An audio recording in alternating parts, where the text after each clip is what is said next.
Assalamualaikum warahmatullahi wabarakatuh. Perkenalkan, nama saya Khofifah Nurlailia dari offering A dengan NIM 2303516013889. Baik, di sini saya akan menjelaskan tentang definisi, jenis, dan fenomena gelombang. Jadi teman-teman, apa sih gelombang itu? Nah, gelombang adalah getaran yang merambat dan membawa energi dari satu titik ke titik lain tanpa memindahkan materi secara permanen.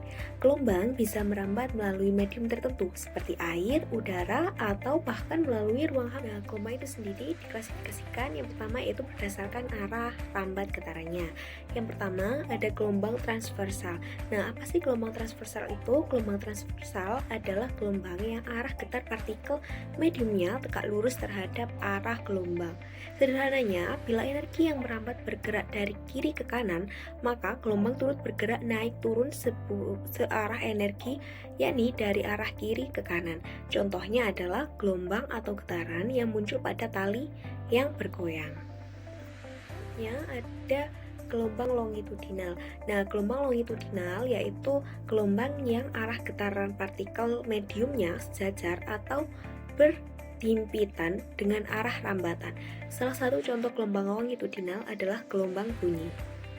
Sedangkan gelombang berdasarkan medium rambatnya itu terbagi menjadi dua jenis, yaitu gelombang mekanik dan gelombang elektromagnetik. Untuk gelombang mekanik itu sendiri adalah gelombang yang membutuhkan medium untuk merambat. Artinya, jika tidak ada medium, gelombang tidak akan pernah terjadi. Gelombang yang termasuk gelombang mekanik ini adalah gelombang bunyi, gelombang tali, dan gelombang air laut. Untuk gelombang elektromagnetik itu sendiri adalah gelombang yang tidak membutuhkan medium untuk merambat. Artinya, gelombang ini bisa merambat dalam ruang hampa sekalipun.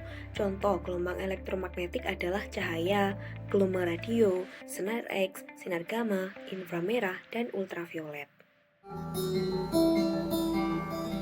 Mama, Adalah contoh fenomena gelombang di sekitar kita, yaitu gelombang suara.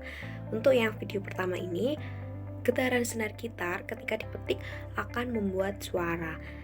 Nah, untuk contoh yang kedua ini adalah getaran yang dihasilkan oleh pita suara kita yang merambat sebagai gelombang suara. Nah, bagaimana sih suara itu dihasilkan? Suara tercipta ketika sesuatu bergetar mengirim gelombang melalui udara atau bahan lainnya. Objek yang bergetar menyebabkan molekul di sekitarnya juga bergerak. Nah, gangguan ini merambat melalui media seperti benda padat, cair, dan gas hingga mencapai telinga kita. Untuk gelombang suara membutuhkan waktu untuk mencapai penerima, yaitu telinga kita. Gelombang suara itu juga memiliki karakteristik tersendiri. Dua karakteristik utamanya adalah frekuensi dan amplitudo.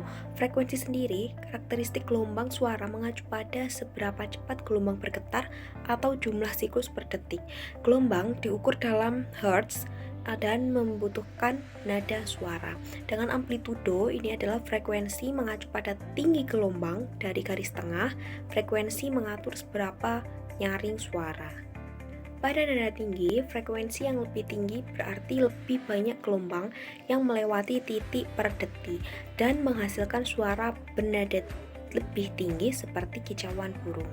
Untuk yang nada rendah, frekuensi yang lebih rendah berarti lebih sedikit gelombang yang melewati titik yang sama per detik dan menciptakan suara bernada rendah seperti irama drum.